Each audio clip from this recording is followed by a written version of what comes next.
I'm Jenna Wolfe.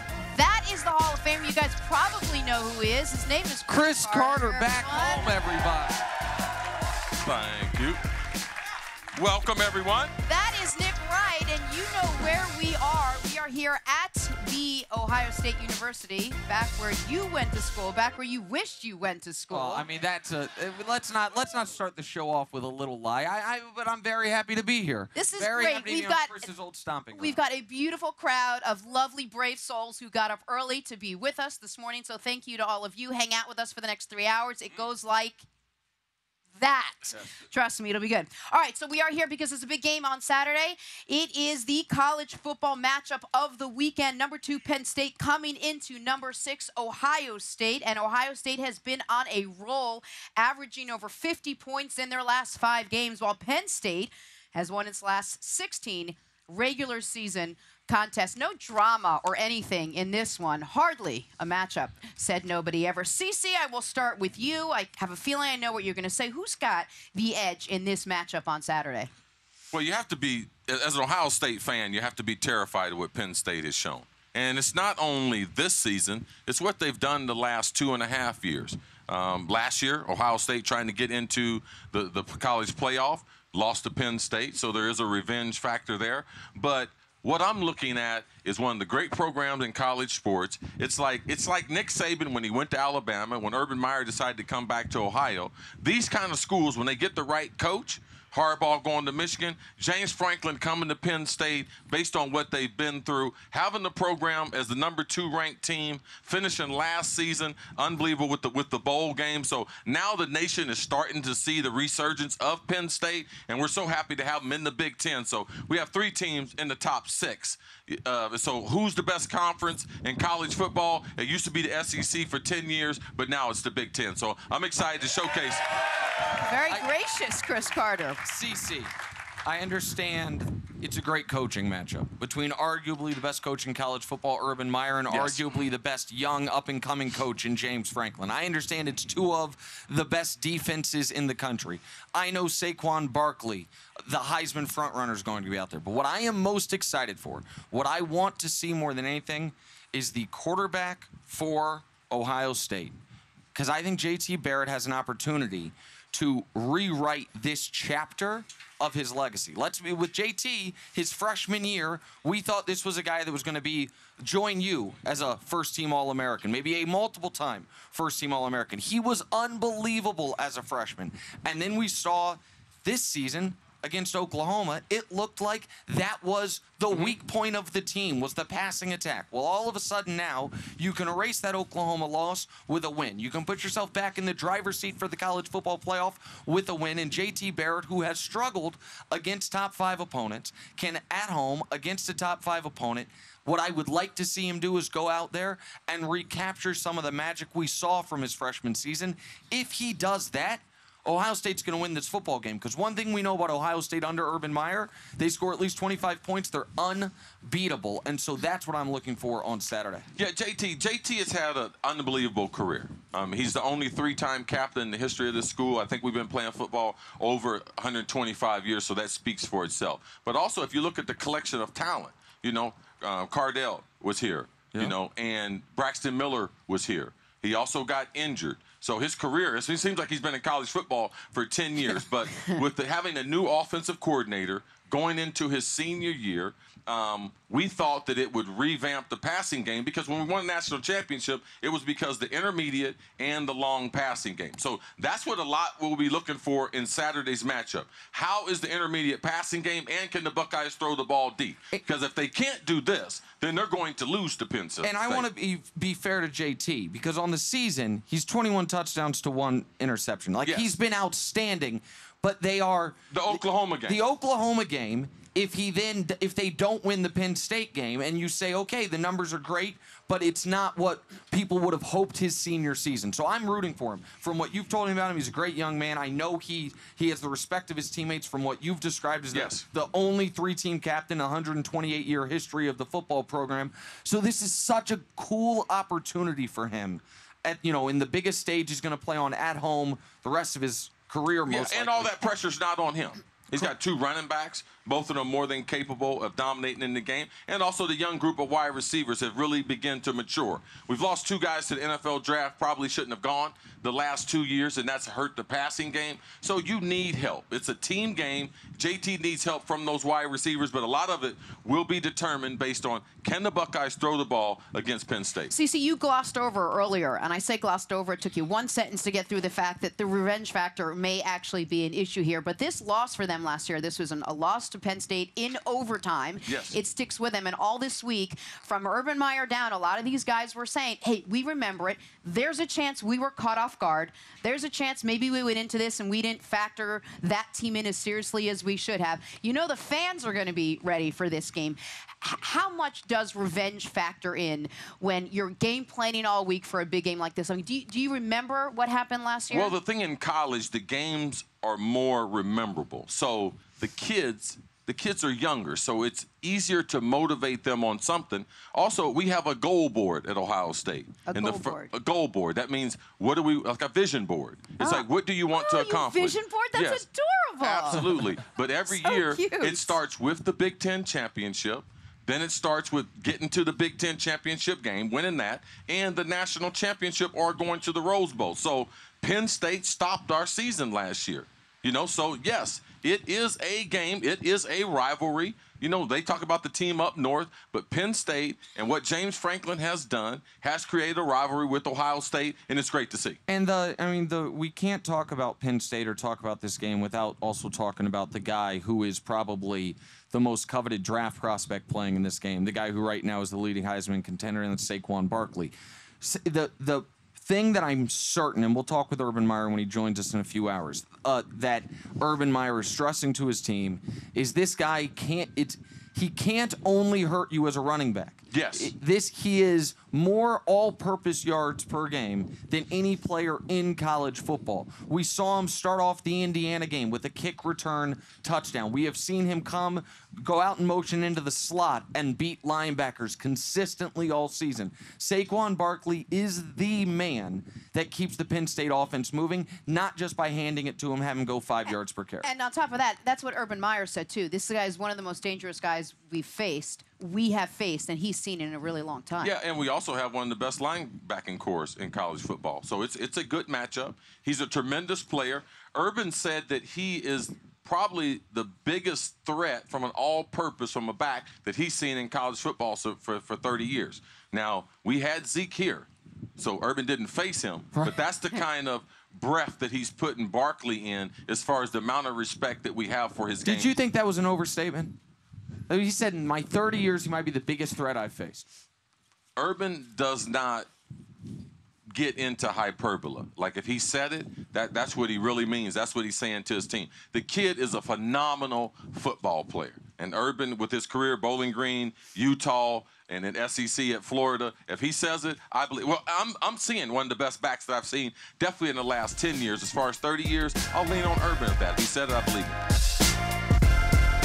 We're at the Horseshoe. We are joined by head coach Urban Meyer, a guy who needs no introduction, but obviously we gave you one anyway. I'm sorry, I can't hear you. Okay. I'm just going to say you're here, and that's really all that matters. We are really excited to have you here, Coach. I see a Cavs fan. I see a Chris Carter heads all over the place, so I'm in the right place. All I see, Coach, are Chris Carter heads. That's all I ever see. I'm just kidding. It's a good thing to me. Listen, I'm getting a small taste of what home field advantage is in college football, but when you're in the stadium, just give me I haven't been to a game yet. Give me a sense. How would you even describe what that spirit, feeling, charisma, everything is like when you're in there and you're playing a game like this one Saturday? And for people who say that doesn't exist, they're wrong. I mean, there's probably a dozen schools in the country that it is an absolute advantage, and that place right there is one of them. And I can't wait for our 10th unit to show up and help us go win a game. So I think last year the team up north, especially in overtime, that's the loudest I've ever heard at stadium. I'm hoping we top that tomorrow night. Beautiful.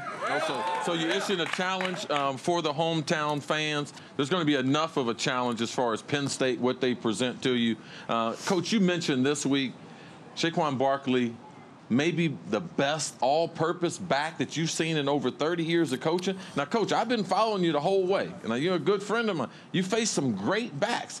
What would make you say that about him, what he does on the field? Well, not only faced him, we've had some. You know, I look Percy Harvin, and he, to this date, he might be the best of all time. But what he could do with the ball with Zeke Elliott, the thing that Saquon is a great running back. He's very strong, very durable, but they have him a kickoff return. They have him lead the team in receptions. He's a very good blocker. So as far as all-purpose, you know, he's got excellent hands, and you isolate him like you saw last week. That's not a good matchup for him. So I'd just say top to bottom, it's probably not fair to say he's the best, but certainly he's in the conversation of top 2 or 3. Yeah, it's interesting, too, not only comparing against the guys you competed against, but the two that you mentioned, Percy and Zeke, being very, very special. For guys such as Saquon, we saw Leonard Fournette, right? So he's an outstanding college football player, but you basically knew what you were going to get with him. They throw him a few screen passes, but what they're going to do is run him between the tackles, and he's going to run over people. Saquon Barkley, it's the fact that he's #1 in the nation in all-purpose yards. It's the 3 phases of the game he can hurt you. I want to talk particularly as a receiver. When they split him out, what are some of the things you can do? Because he's going to have an edge on almost any matchup. Well, you look back at our offenses, I can only speak to really mine or ours, and that is you're always looking for that guy that create a matchup nightmare, whether it be a tight end that can run routes and also block, whether it's a tailback that can run routes and also carry the ball, because just the way the numbers add up, if you empty him out and you're a man coverage team, there's going to be someone wearing a number 50 or 40 number covering them, and that's a linebacker. And we used to do that with Zeke Elliott as well, and you did that with very athletic tight ends. Percy Harvin was another one. You line him out wide, you get the man coverage set up, that's a corner, you motion him in the backfield, now your corner's playing a linebacker position. So it forces team to really, really sit there and say, do you really want to play man coverage? If not, now we're playing zone, which is something we do not like to do, and we're out of our comfort zone. So that's what creates a dilemma for defense coordinators, a guy, the hybrid athlete, and that's why there's so few of them. I mean, we're searching the country. I can tell you, recruiting, if you're a hybrid athlete, we're coming after you because we want you. And that's the tight end / receiver. That's a tailback / receiver. Are you recruiting on our show? Use the platform. Give me a few minutes. I'll Use it while you're here. I feel like I should be playing. Let's talk about, and we're going to get to JT Barrett in a second and what he does for you guys, but your offense as a whole, it's been quite a good stretch for you, 50 points, 500 yards in your last 4 games. What do you attribute the most recent offensive push from? Well, I think we have 2 new coordinators, Kevin Wilson, Ryan Day. I think we have a group of receivers that were fairly new. Some were around for a while, but for the most part, they were real new. We have a freshman tailback, and we have a couple, an offensive line that was not very good last year. It's playing much better. So what you're seeing is the coming together of a unit is what we call it. And then also we've also realistic. You know, we've not faced a top 50 defense in the last 5 games as well. So we're very realistic. What's walking in the stadium tomorrow night's a challenge. But Ohio State should do what we've done the last few games, and that's play very well, execute at a high level. Our quarterback is playing with incredible confidence, and the timing between him and the receivers are one of the best I've ever seen. Cool. About the success of JT, how important is that? Not only just for the offense, but how the team runs, the confidence.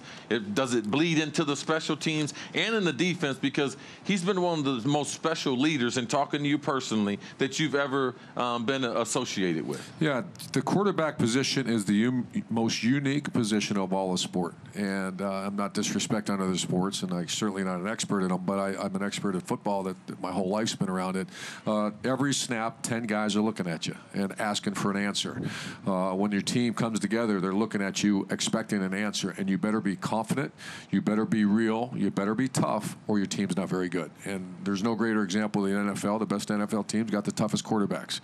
The best college football teams have the toughest quarterbacks, and not necessarily the best throwers, best runners, etc., but they're tough and they lead. And that's back in our era, and when we're done, it's always going to be the quarterback-driven football team. So Joel Klatt was out here earlier, and I know you know Joel a little bit. He mentioned that he talked to JT, and JT had a moment of not rare honesty as if he's not honest, but football players, you know, when you talk to the media, you very often don't let your guard down. But he said something that I found really interesting, which was JT said when he was struggling the most, he realized he was going out there and trying to prove some of the critics wrong, trying to say, oh, you think I can't do that? Well, I'm going to show you I can do that. Now that he's been back playing the way he knows he can, I don't think he's thrown an interception since the Oklahoma game. it's just been trusting what we do, is I think how Joel put it.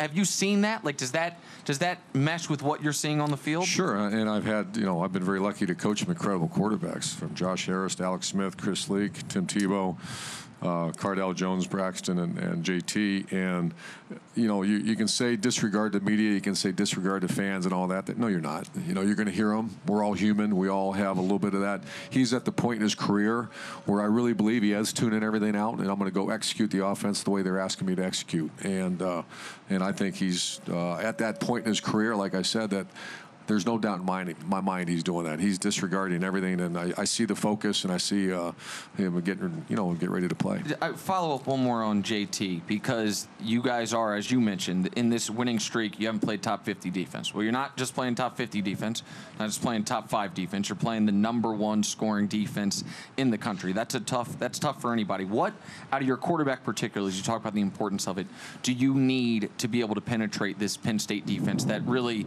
nobody's been able to find a clear path on? Every other snap's a pressure, so we're going to try to put some space in their defense, which is kind of the style of play that we have anyways. And space in the defense means that we still want to be have a power run concept. You do it from spread formations. The RPO is something that's become very in college and professional and in high school everywhere, and that's the run play with a pass option in case they trigger or they blitz.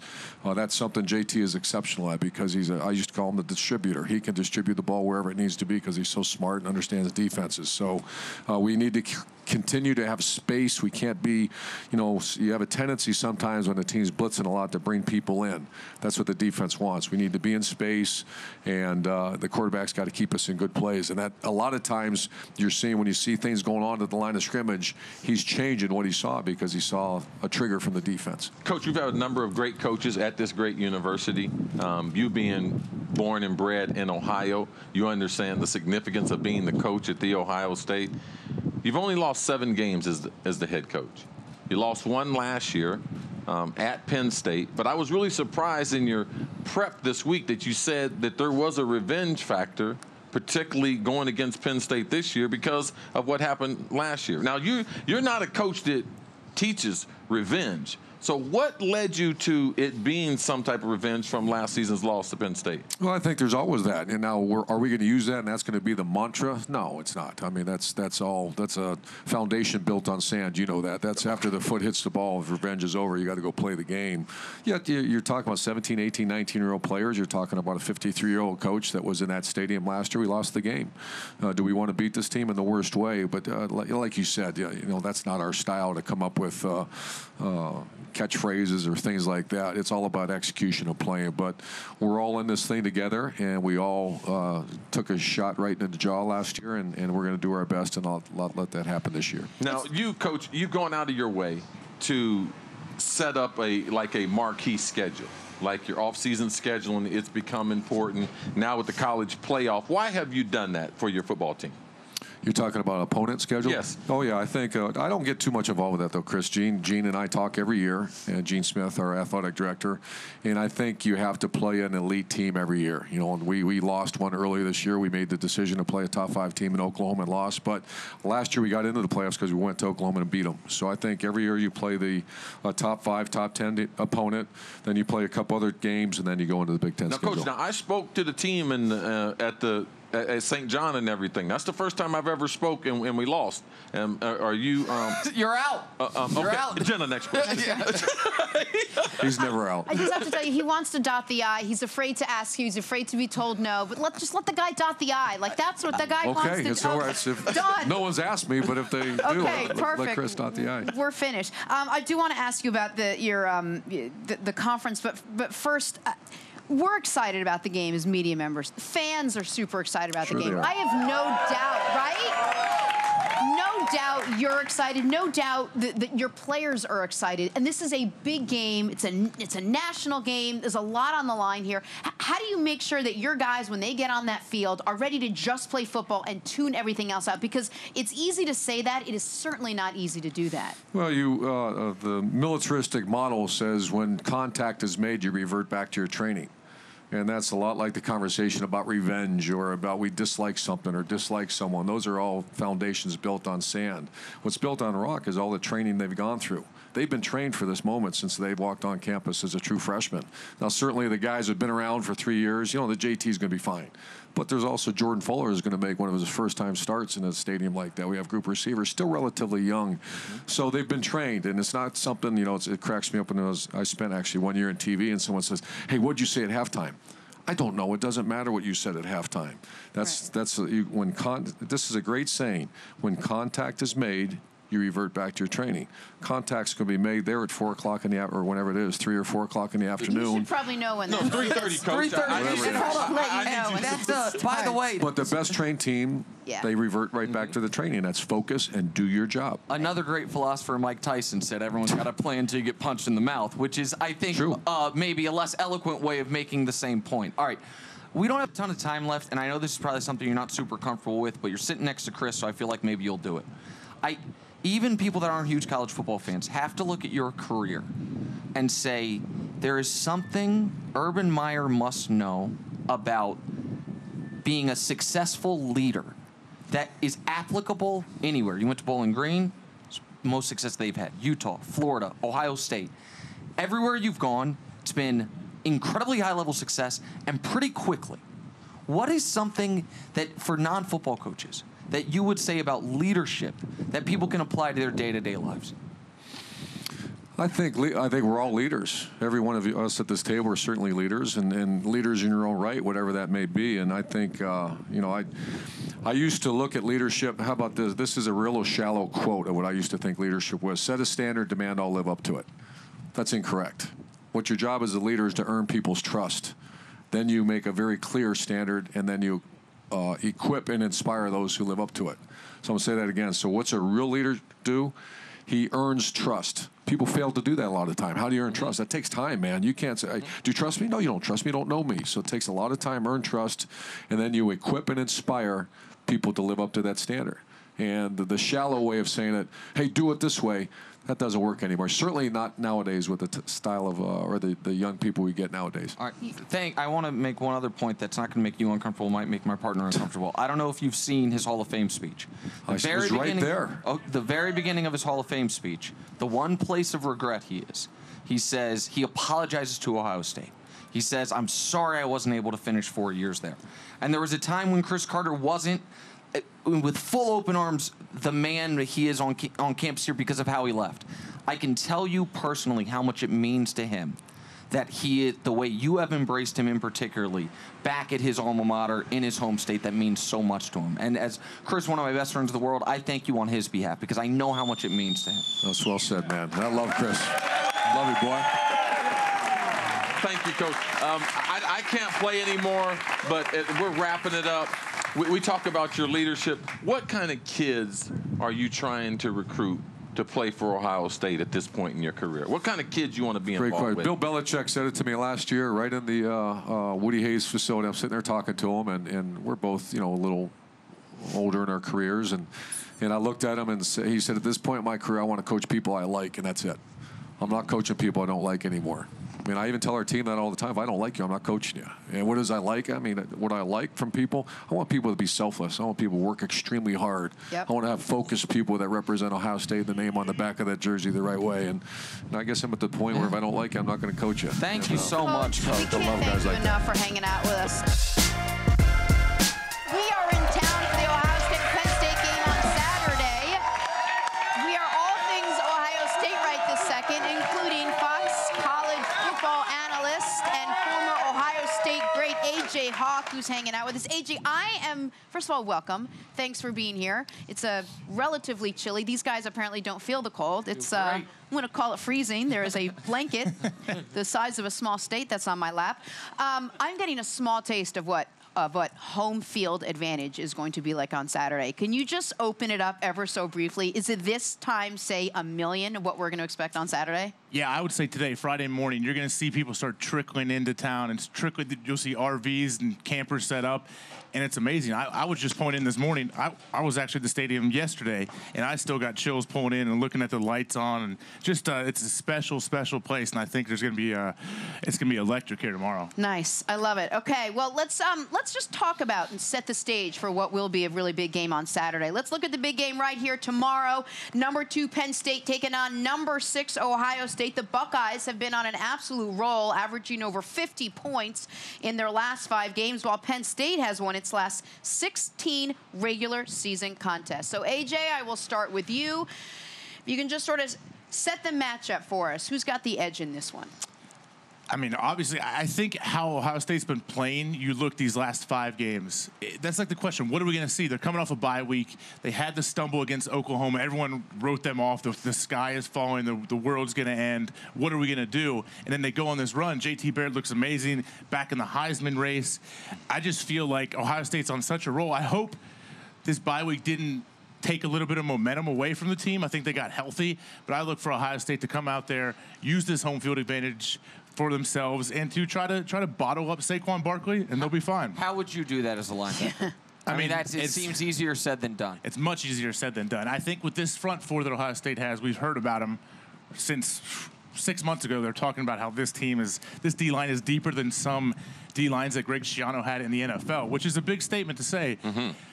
But I think what you do with them is just don't worry about getting sacks. Don't worry about sacking Trace McSorley. Worry about just staying sound, keep everybody in the pocket, keep everything in front of you, and make McSorley beat you with his arm. Don't let Saquon Barkley beat you. Just find a way to bottle him up. You have a great chance to win. Now, AJ, you've been around a lot of Ohio State program, a lot of good football teams, grew up in the state of Ohio. How much pressure for my young wide receivers? Everyone talks about JT. How important is it for the Buckeyes? Because we've seen you guys play great defense, great special teams. We've been able to run the football. But the only times our teams are really special is when we can throw the ball, throw it when we want to. The pressure on that young wide receiving group. And how much they've improved in this 5-week span. They really have. And if you've heard Coach Urban Meyer, he's recently said, like, that's a special group that he has in that receiving room, this receivers room. They really have improved so much, it feels like, but the question is, like, was that level of competition these last 5 games up to par? Yes. They're not. They weren't playing Oklahoma 5 times in a row. We know that. So now they have to come out and prove that they actually really have improved, taking on a great Penn State defense. And when you look head-to-head, both these teams, like, it seems so razor-thin, the margin of the talent between these two teams, and they're both playing really well at this time of the year. So I'm really excited. Urban Meyer is what, 20? Is he 20-1 in his career coming after a bye week? But you're going up against a team that you remember very, very vividly what they did to you last year. And some of these guys even said, maybe we took these guys just a little bit lightly. How does this team get themselves geared up, pumped up, psyched up? They're coming off a pretty long rest. Yeah, they are. I think it's all about managing expectations. Last year, Ohio State's number 2 in the country, going into Penn State unranked, and you're thinking you don't want to, but maybe subconsciously you're thinking, like, well, yeah, we're going to run through these guys. Why not? And you see what happens. It changed the course of the season. Right. So this year, it's a little different. The tables are turned a little bit. Ohio State obviously still ranked, Penn State ranked, but Penn State had the huge expectations coming into this season. Yes. And they've lived up to the hype. They've handled all of that really, really well, but I think this is truly their first test come Saturday. I've been keying on JT because I from talking to Cris, I've heard a lot about who he is as a person. He's had an amazing beginning of his career. Not that the last couple years weren't great, but this year when it starts off or second week, you lose to Oklahoma. People are like, man, like Baker Mayfield looked like the better of the 2 quarterbacks on the field. Since then, he hasn't thrown an interception. Since then, obviously, the team hasn't lost. He's been outstanding. This, for him, is an opportunity against a top 5 team and against a team that beat him last year to get, I don't want to say vindication because he doesn't need that for his career, but to rewrite this chapter of his career after the Oklahoma loss. What do you expect to see from JT? I expect to see a lot of what we've seen these last 5 weeks. And I think sometimes you need that as a team, as a quarterback. What happened in that Oklahoma game? And I think this gives him the stage to kind of right those wrongs of what happened. I live here. I saw what happened after that Oklahoma game. the local media is asking every player in the locker room, what do you do? Do we make a quarterback change? What's happening? And Urban, I love that Urban stood up for him instantly and said, absolutely not. I will not be changing the quarterbacks right now. And the players all stood up for him. And you know how much they rallied around this guy. And I love how he's kind of come back from that. You can go one way or the other. When you have a rough game like that, you lose to Oklahoma, people are questioning if you should be starting, and you're one of the greatest. He stood up for himself with his play. Yeah, you're one of the greatest quarterbacks in Big Ten history, and you're going to sit here and tell me you're going to bench me my senior year? So, yeah, he stood up with his play. He doesn't have to stand there and say, hey, look at my stats, look at the records I have. He just went out there and he proved it, but he has to kind of put a stamp on it against Penn State to keep him in the college football playoff run, too. AJ, let's go over to the Penn State side. Ohio State was in a different situation from Coach Tressel. All right, and we went through an interim coach. We had a talented roster, but then Urban Meyer came available. We hired Urban Meyer. Penn State, we know what they went through. What did it mean to be able to get someone after Bill O'Brien like James Franklin, and how he's changed that program? It's unbelievable how far they've come in a short time. If you look what James Franklin has done, like, think if you're a head coaching candidate, obviously the Penn State job is one of the most coveted gigs in college football. But to think what you were up against, coming through everything with, not only are you trying to replace Joe Paterno, but all of what happened in the Sandusky situation, and you're going to bring this team together, and all of a sudden they're on the national stage, ranked 2 in the country, might have the Heisman Trophy winner in your backfield. He's just, how he's brought him this far in such a short time is really, really amazing. And now you will continue to get those 4- and 5-star recruits that will want to go to Penn State. Talk about the stakes in this game. What happens to the winner? I mean, where does the winner go from here? I mean, let's talk about playoffs. Well, if you're Penn State, it looks really, really good. Ohio State, they put them back in the picture, I think. That's why, if you look at it, there's more pressure for Ohio State. Having one loss, they lose to Penn State. They can kind of... They can't make the playoffs. Yeah, you can kind of kiss your hopes goodbye if you're Ohio State. So there's definitely more pressure on the Ohio State team, because Penn State can still find a way to have an argument to get into the college football playoff if they do lose this game. So technically, Ohio State has the pressure, but Penn State knows, like, if we win this one, we are really in the driver's seat moving forward. When you were playing, the Big Ten was an excellent conference, but I think most people felt the SEC was the dominant conference in college football at the time. I don't depends who you talk to, I guess. Okay, all right. Right? All right, fair enough. But the SEC certainly had... We play some football around here. I understand that. The SEC had, up until, I would say, a couple years ago, a stretch of dominance, unlike what we'd seen from any one conference in a long time. Now, a lot of that was Alabama, but you also had Auburn, you had Florida when Urban was there. So a long stretch of dominance. I think we're now in a place where it's not even an argument what the best conference in college football is. It's clearly the Big Ten. You have 3 teams in the top 6 without Michigan being one of them. Like, you have Wisconsin, you have Ohio State, you have Penn State. I look to the coach. We prefer not to mention that name. Oh, I apologize. The school up north. I forgot where I was at. My apologies. They got stomped last week, too. You mentioned you did. You mentioned you live here and you follow this team every week. Can you tell us a little bit about just the level of talent you see conference-wide in the Big Ten right now? Yeah, I think top to bottom, you're right. The Big Ten is much better than when I was here, which was 10, 12 years ago. So you're right, and a lot of those teams are in the Big Ten East as well, other than Wisconsin, who's just running through the West, it seems like. But I do think from top to bottom, the Big Ten is much more talented than it was before. It's all about going out and recruiting players. And a school like Ohio State, so Urban Meyer, he says all the time, like, I'm nothing without great players. I have to recruit great players to be a good coach. And once you're at this level, like Penn State, Ohio State, Alabama, what they're doing and they win so much, it almost like recruits itself. Like, you're turning guys away. Those 4 and 5 stars see you playing on national TV every week. They want to be a part of that. It gives you a chance to go to the NFL.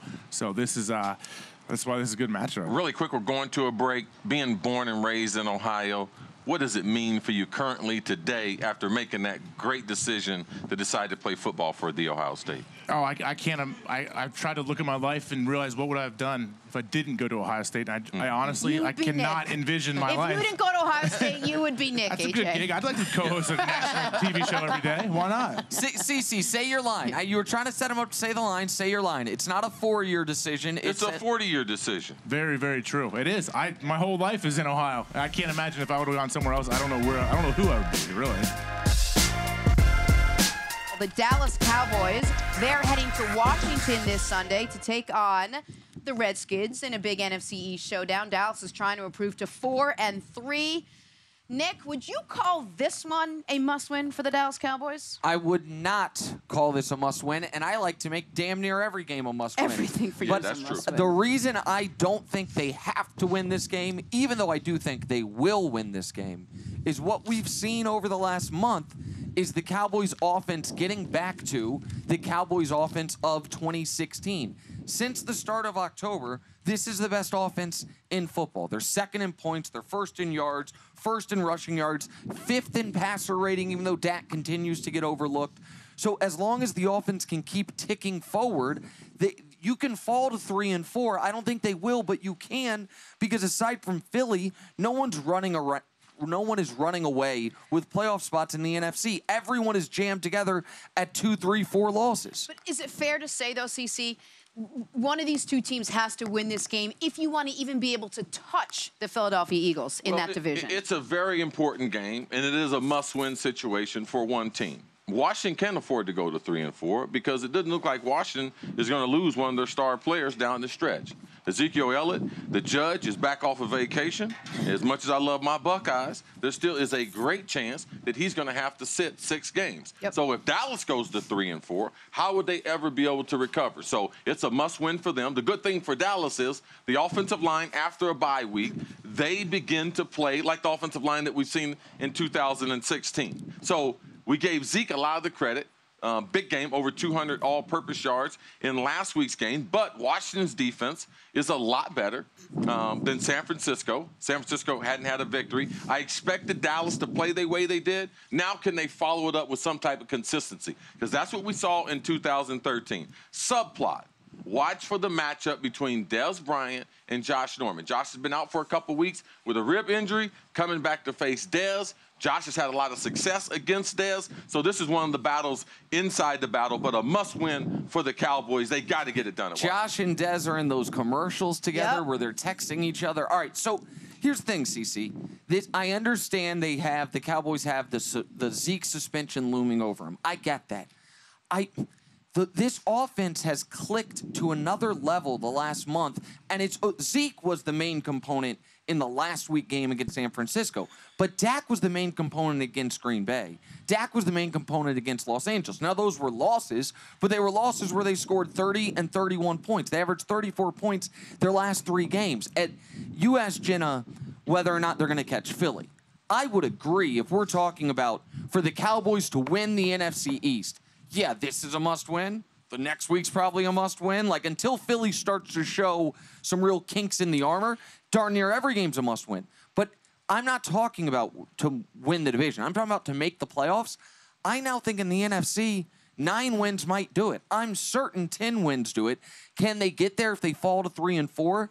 It's harder, but they still can get there even if Zeke misses those 6. But I think what you said, CC, is the key. What you want to see from this Cowboys team is a little bit of consistency. It's like they have one week where this component plays well, this component, this unit, but you'd like to see a team and they put it all together. And this could be Zeke's last game. Obviously, we don't know because we never know about what his situation is going to be. But if it is, there's going to be pressure on him to play well. And then you have pressure on Dak to be able to see what he can do without, if he's not going to have Zeke in the lineup. I mean, there's a lot of, and going against a Washington team, which almost that entire offensive line is bruised up and hurt. Mm-hmm. This is a team that's got a ton of, they're riddled with injuries up and down. They are. If this is going to be a week for one of these teams to walk away, it looks like it could be the Cowboys. Yeah, the Cowboys can't afford to lose another divisional game. And regardless, Nick has a tremendous amount of confidence in Dak. We got some Cowboys fans here, but do we? The Cowboys, yes. We got a few. We got a little Zeke over here behind.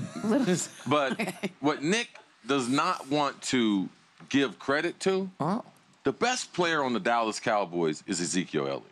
All right, and he makes Dak's job so much easier. Sure. So they don't have a passing game that they can rely on, and it's not the quarterback's fault. It's the lack of consistently getting open by the wide receivers and the tight end. They're not a very explosive team. When you look at NFL teams and you look at the Dallas Cowboys, do you think they're one of the fastest teams out there? No, they're not. They're a powerhouse football team, sock you in the mouth, knock you off the line of scrimmage. And we hadn't seen that consistently until last week against a winless 49ers team. All right, and I know the Niners are winless, and we don't have to relitigate last week, but a 30-point win on the road is impressive to me no matter whom you're playing. If they had beaten the Browns, would you be happy about that? A 30-point win on the road is impressive. Because that's what the 49ers are. Well, we got the Browns in Cleveland, and we got the 49ers in San Francisco. Okay, that's fair enough. You mentioned that Zeke is the best player on the Cowboys. That may be true. But he is not the most important player on the Cowboys. Like, that's Dak. And as good as Zeke is, if Zeke had been suspended for these 6 games already, the Cowboys would be 3-3. And with him, they're 3-3. If Dak missed the first 6 games, I have no confidence the Cowboys are 3-3. That team last year that went 13-3, if you flipped Zeke with an average NFL running back, I still think that team wins 10 games. If you flipped Dak last year with an average NFL quarterback, with one of the quarterbacks we saw in that game last night, that team doesn't sniff the playoffs. So I think we can go back and forth. You can say, but let me tell you what Zeke does with that offensive line, because Zeke is more dominant than the wide receivers. Like, what kind of confidence you got in their wide receivers? What type of separation? Give me some of your numbers. You're the numbers guy. Give me some numbers of any wide receiver that would make Butler's making some big plays. Bryce Butler, get out of here.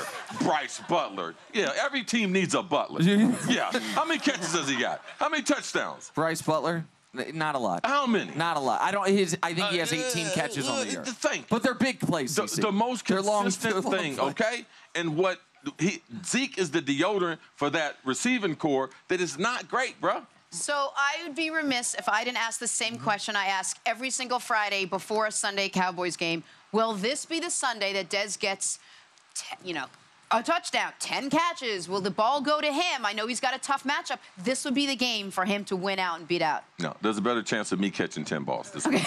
Josh Norman is a tremendous player. I know. And I got my loafers on, and my slacks are too skinny. Bust out. Okay? You do have on very skinny pants. It's a shame that nobody can see your skinny pants.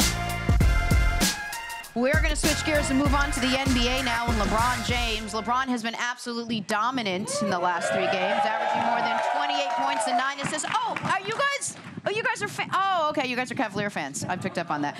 But the Cavs, not so much, going 1-2 in that span. Nick, does LeBron have enough talent around him this season? This is an ongoing conversation we've had every day, but every time these guys take the court, it seems like he could really use some more help, like maybe another player. As we sit here today, with the Cavs as they are presently constituted, this is the worst team LeBron has been on since the 2006 team he took to the NBA Finals and got swept by, or 2007, pardon me, and got swept by San Antonio. It is the worst team he's been on since that season. And I'm shocked I'm saying that, but I'm saying that in part because Isaiah Thomas is injured. I'm saying that in part because Derrick Rose is injured. Right. Because Dwayne Wade has all of a sudden looks like but he also, before he was bruised up, first 3 games of the year, he looked like he had deteriorated quickly. But most importantly and most disappointingly, Kevin Love is yet to seize this opportunity. Kevin Love went from being the best player on bad teams in Minnesota to the 3rd best player on really good teams in Cleveland. When Kyrie left, and when they traded for a guy that's not going to be around till January, Kevin Love had the opportunity to remind everybody, guys, I used to be 25-15. I was one of the most dominant players in this league. And now with LeBron taking on a more point guard role, I can be the focal point of the scoring part of this offense.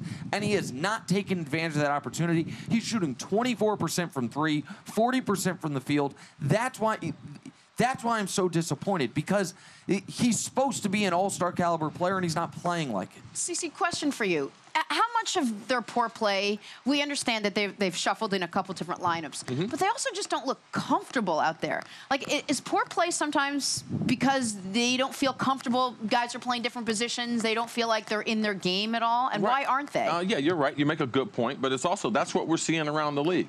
If you look at Houston right now, they're trying to find themselves. OKC, they added a couple players. They're trying to find themselves. LeBron, every time he's done this, it took him time to feel himself around. When he was in Miami with probably one of the better teams he's ever been on, the first year, they started the season 8-7 or 8-9? I think 8-9. Right, 8-9. And when he came back to Cleveland, there were some struggles early. Last season, there were some struggles early. So this is something that LeBron typically works through. But right now, LeBron, it's no big three. There's no big two. LeBron's the only superstar. Well, Cece, I agree there are typically early season struggles, but often, especially that beginning in Miami, that was because LeBron was struggling. LeBron right now statistically has been LeBron struggled in Brooklyn too when you were there watching. No, he didn't. 8 turnovers. CC. Wait. CC. How many turnovers he had? He had 8. Dusty, how many turnovers he had? 8 turnovers, CC. Oh, okay. And I can tell you and I was there at the game. 7 of them weren't his fault. 6 of them, CC. Oh, excuse me. CC, watch the game. Watch the cut up of those 6 of those 8 turnovers. Now LeBron was very histrionic after each of them. Didn't he dribble the ball off his foot twice? There's the 2 that were his fault. Okay. The 6 passing turnovers. Can't convince so just in case I didn't watch it. Consistently find a way. No. LeBron was far and away the best player on the court in that game. But it's 3 straight games now against. I mean, he's playing Brooklyn. Hold on, wait, CC. Against Orlando, Chicago, and Brooklyn, 3 of the worst teams in the league. Yes. LeBron has had, except for the Orlando game, monster games. And in the Orlando game, he was okay. And the team has been terrible. When the Heat struggled, LeBron was struggling. So if your best player struggles, of course you're going to struggle. Right now, the Cavs are a mess. My guy, J.R. Smith, last year we gave him a bit of a pass. Last year he had health issues, and he had a serious family situation with a child in the hospital for a long portion of the season. This year, he's playing worse than he started last year. And so the second best player on the team's been Jeff Green. The third best player has been Kyle Korver. That is and not the recipe. And that can pay dividends later on. Well, but they need Isaiah back. They do need Isaiah back. They're not going to have him back for another 2 months or so. Or more. And I just don't see, I know you call this treading water, but this is a heavy toll and tax to place on LeBron to hold this team up for the next 2 or 3 months until Isaiah gets back. Yeah, thankfully he's the greatest athlete in world history, so we don't have to worry about this. LeBron led the league in minutes per game last year, and he was so tired in the NBA Finals, he averaged a triple-double and was the best player on either team. I'm not worried about the wear and tear on LeBron physically. I am worried about him mentally. He seems frustrated, particularly with Kevin Love. And Cece, when LeBron gets frustrated with Kevin Love, he doesn't hide that well. It seems to negatively affect Love, and they need Love to be outstanding. Yeah, I'm frustrated with you like he's frustrated with Kevin Love. Why are you frustrated with me? LeBron has turnovers. He at least had 4 of them that were his fault and everything. You're making excuses for the supposedly the greatest athlete in the world.